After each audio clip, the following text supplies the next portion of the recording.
Oi, aqui é a Ju. Desculpem a demora em gravar outro vídeo, eu vou me explicar rapidamente. Eu trabalho aqui no Rio de Janeiro com algo relacionado intimamente com as Olimpíadas, então eu tô assoberbada de trabalho e quando eu chego em casa eu fico muito cansada, desmaio, assim. Então eu não tenho conseguido ler muito e muito menos gravar vídeo. E eu fico super chateada porque eu fico pensando, tendo ideias para vídeos e não consigo gravar.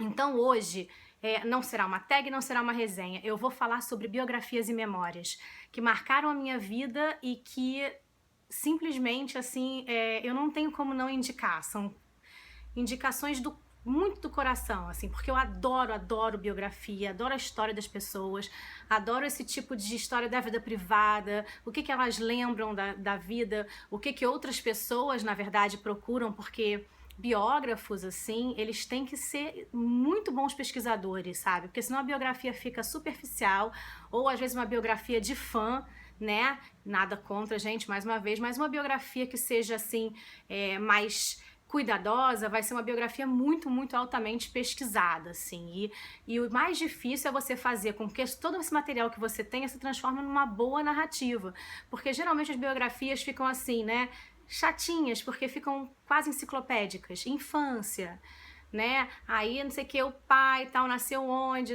e assim, e geralmente fica chato, né, então a história que é super legal da vida de alguém fica chato porque o biógrafo não sabe também romancear essa vida da pessoa.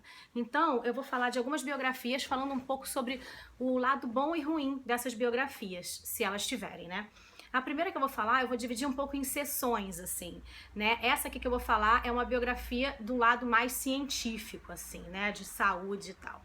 E essa biografia, eu tô falando primeiro porque ela é a que eu menos gosto de todas que eu vou mostrar, que é A Vida Imortal de Henrietta Lacks. Porque essa história, por que não é tão boa assim? Mas vale a pena ler. Ela é muito interessante, o tema é muito interessante, assim, algo que a gente talvez não tenha tido contato até hoje, porque nem os parentes da Henriqueta tiveram contato com isso, que é uma mulher negra, em 1951, sofre de um câncer cervical, vai ser atendida no Johns Hopkins, que ainda separava a ala de negros e brancos, tá? Pasmem, 1951, quer dizer, não pasmem, né? Todo mundo sabe, mas enfim, é muito triste isso. E eles usavam muitos corpos e muitas pessoas vivas de cobaias, né, para descobertas científicas. Mas essas descobertas eram feitas através de muito estudo por pessoas que, enfim, estavam realmente dedicadas àquilo, mas que as cobaias não tinham nenhum conhecimento dessas formas com que os corpos dela eram usados para a ciência, e principalmente o caso da Henriqueta. Por que o caso da Henriqueta Lacks é super interessante? Porque as células da Henriqueta Lacks foram as primeiras células a se multiplicar, a ser postas in vitro e sobreviver, né? As células em cultura. Então o que acontece? Você não tinha como descobrir curas de doenças ou vacinas porque você não conseguia mexer, né? Você não conseguia injetar nessas células as bactérias e para que você possa lutar contra elas dentro de cada célula, né? Então, em laboratório. E essas células da Henriqueta, por alguma razão que não se sabe exatamente porque elas se multiplicam indefinidamente, sabe? E ela teve, obviamente, que uma célula cancerosa, ela vai se multiplicar, mas vários outros foram tirados e não se multiplicaram como os da Henriqueta. Então, na verdade, era conhecido como células HeLa, e por causa da Henriqueta, e os familiares dela nunca souberam. Por que essa biografia não é tão boa? Porque a parte toda que fala da parte da ciência, da cobaia, como é que essa célula, por que ela, né, ela propõe a cura da polio, a quimioterapia, sabe, a clonagem, o mapeamento de genes, tudo por causa dessa célula aqui. Mas a família não ficou sabendo, e tem uma parte da biografia, da história, né, que a autora vai então falar com a família e começar a seguir essa família através de entrevistas e do que eles estão clamando, enfim, direitos sobre essa indústria multimilionária que se gerou por causa das células da mãe deles. E eles nunca ganharam nenhum tostão com isso. Mas essa parte fica um pouco cansativa. A parte mais interessante e, assim, incrível é o início do livro, que você começa a entender como é que essa indústria cresceu através de uma célula de uma pessoa que nunca teve noção de que a célula dela estava sendo usada para isso. Então, A Vida Imortal de Henrietta Lacks. Ok, biografia histórica.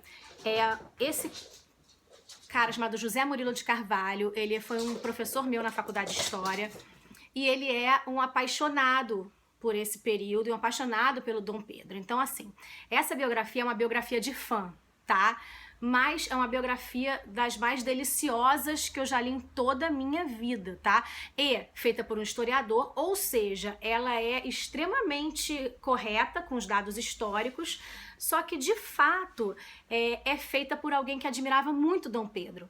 E a vida do Dom Pedro é sensacional. Ele foi o primeiro, né? Ele nasceu aqui e ele foi criado para ser imperador do Brasil. E ele amava o Brasil, assim. Só que ele amava muito mais estudar a parte científica, os descobrimentos, as descobertas científicas que estavam ocorrendo na Europa, a máquina de fotografia e telefone. Então ele era um cara que estava muito mais preocupado com conhecimento, trouxe várias peças, várias óperas para o Rio, né? E ele era um cara que adorava viajar e conhecer a natureza e fazer expedições, e ele simplesmente não queria o cargo político que ele tinha que exercer, e exerceu por 49 anos, sabe? E o que é mais lindo desse livro é o amor do Dom Pedro pelo Brasil. E a parte mais engraçada dele é que eu não sou, né, de chorar, mas assim, você sabe o final, né? Você sabe o final do Dom Pedro. Ele já morreu, óbvio. E ele morre depois no exílio, né? Quando a República foi proclamada. Então ele é mandado para Paris, assim, no exílio. E foi a maior tristeza da vida dele, a maior depressão foi deixar o Rio de Janeiro, deixar o Brasil. E isso é que é a coisa mais linda, porque na verdade os republicanos já estavam num ponto de que já se sabia que a República ia ser proclamada, e o Dom Pedro sabia também, e ele dizia que se a República fosse proclamada, ele ia virar professor. Então ele queria realmente, assim, na cabeça dele, ele queria continuar no Brasil. Tudo bem, eu não vou ser imperador, beleza, eu quero ser professor, cientista, etc. Mas não é o que acontece. Como ele era um símbolo da monarquia, ele tinha que sair, né? E não só ele sai, como eles nunca pensaram em dinheiro. Mas eu não vou falar mais. Então eles vão para Paris e vão acontecer algumas coisas. E essa biografia é sensacional, tá? Chama Perfis Brasileiros, do José Murilo de Carvalho. Que, gente, isso aqui é maravilhoso. Eu fiquei emocionada no final, mesmo sabendo o final. Não deixem de ler essa biografia. Qualquer outra do Dom Pedro, eu já li algumas, As Barbas do Imperador, não é que sejam ruins, mas essa daqui é demais. Ok. Outra super interessante sobre questões de doenças mentais e em situações de saúde mental. Essa mulher, a Kate Jameson, ela é médica, uma das maiores sumidades em doença maníaco-depressiva, e ela sofre dessa doença. Então ela conta a história dela, a trajetória, como ela descobriu como tinha essa doença maníaco-depressiva, a relutância dela de tomar esse remédio, né, os remédios, principalmente o lítio, que acabou salvando a vida dela depois, né, e ela se torna então uma das maiores sumidades em doença maníaco-depressiva nos Estados Unidos. E a partir da própria experiência dela como uma vítima dessa condição, né, de maníaco depressivo, de ter tentado inclusive suicídio e passar por momentos de extrema euforia e momentos de extrema depressão. Então ela conta isso não só sendo uma cientista, como também sofrendo isso. Então é super interessante. Agora, também, qual é o problema dessa biografia? Ela tem termos bastante técnicos em dado momento que fica, para quem não gosta muito desse tema, não vai ser tão legal, tá? Mas vale muito a pena. Então chama Uma Mente Inquieta, da Kay Jameson. Agora, vou falar sobre uma artista plástica colombiana, que é a Emma Reis. E esse livro é considerado um dos mais importantes de memórias de uma mulher colombiana. Ela trabalhou com a Frida Kahlo, trabalhou com o Diego Rivera, ela teve muita visibilidade, muito mais quando foi morar em Paris, acolhia esses artistas latinos que iam morar em Paris, ela ajudava essas pessoas. Então é muito bacana porque a Emma Reis vai falar sobre uma infância que ela passou praticamente a vida inteira. Ela foi abandonada pela mãe, ou por uma pessoa que cuidava dela, que não necessariamente aqui fica claro se é mãe, mas uma mulher que simplesmente abandona ela e a irmã numa estação de trem e elas vão para um convento. E nesse convento, elas saem sem saber ler desse convento, assim, porque era um convento que fazia com que as meninas trabalhassem. Mas o mais bacana dessa história são cartas, tá? Que ela manda para um amigo chamado Germain, e são 23 cartas, e é muito incrível como ela não tem noção do que se passa no mundo lá de fora. E como ela, nesse mundo que ela tem muito pouco, como que ela vai... como é que ela vai dar sentido para isso, sabe? Como é que ela vai funcionar nesse mundo e criar toda uma lógica, sabe? Toda uma magia, todo um mundo paralelo de sonhos, de tudo que é o que vai ser o que vai mantê-la viva, né? Então, assim, gente, é uma história maravilhosa. Tem um antes, né? Que é com essa mãe, essa suposta mãe, com o irmão, que ela acaba perdendo porque a mãe... enfim, entrega o filho, esse irmão delas pro pai, mas eles se tratam pelos nomes, ninguém sabe se é realmente mãe, o que é parente, por que o irmão vai embora direito. É muito incrível porque são memórias dela e são muito vívidas, sabe? É maravilhoso, gente, maravilhoso. Então, Memórias por Correspondência, da Emma Reis. Tem uma resenha no Literatórios, eu vou colocar aqui embaixo, que ficou muito boa a resenha do Literatórios. Ok, agora... eu vou falar sobre a última biografia que eu li, que chama Para Poder Viver, tá? Da Yeonmi Park. É a história dessa norte-coreana, desde a infância, né, até a fuga dela e como é que ela se adapta, então, na Coreia do Sul, depois que ela sai da Coreia do Norte. Então, tem todo um processo antes, que ela explica a Coreia do Norte, como ela não tinha noção de várias coisas, como ela não tinha noção do que era iluminação todos os dias, água quente, refeições, frutas que ela não conhecia. É muito interessante porque ela então vai para a China, ela foge para a China, depois ela vira escrava na China, é vendida como escrava. Ela e a mãe passam por isso. A irmã já tinha ido antes, ela não acha a irmã, tá? A irmã se perde delas nessa fuga e a história é assim muito tocante mesmo.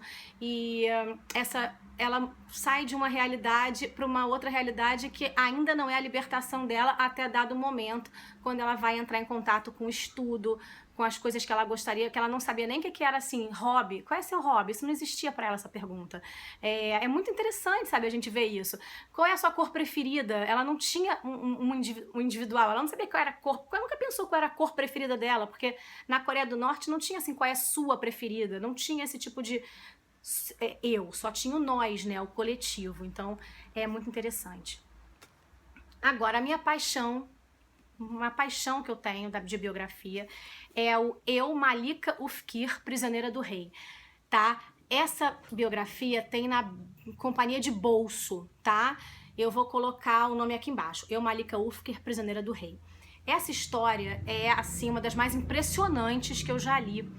A Malika, ela foi criada com toda a pompa e circunstância pelo rei Hassan II. O pai da Malika era o braço direito do rei Hassan II do Marrocos e ele foi acusado de golpe de Estado, tá? Isso não se sabe exatamente o que aconteceu aí, se ele se suicidou, se ele se matou imediatamente. Só que o rei Hassan II, que amava a Malika como filha e ela vivia com altas privadas, sanitários de ouro, e morando em Paris e andando com Alain Delon, e literalmente, assim, ela era tipo uma Paris Hilton da época, não sendo filha do rei, né? Então, na verdade, ela e a mãe e os 5 irmãos vão presos durante 20 anos. O rei Hassan II nunca perdoa essa família, mesmo depois que a imprensa internacional entra com o pedido deles serem libertos, depois da fuga em 87 da Malika, eles ficam 20 anos. A Malika tinha 19 anos quando ela foi presa,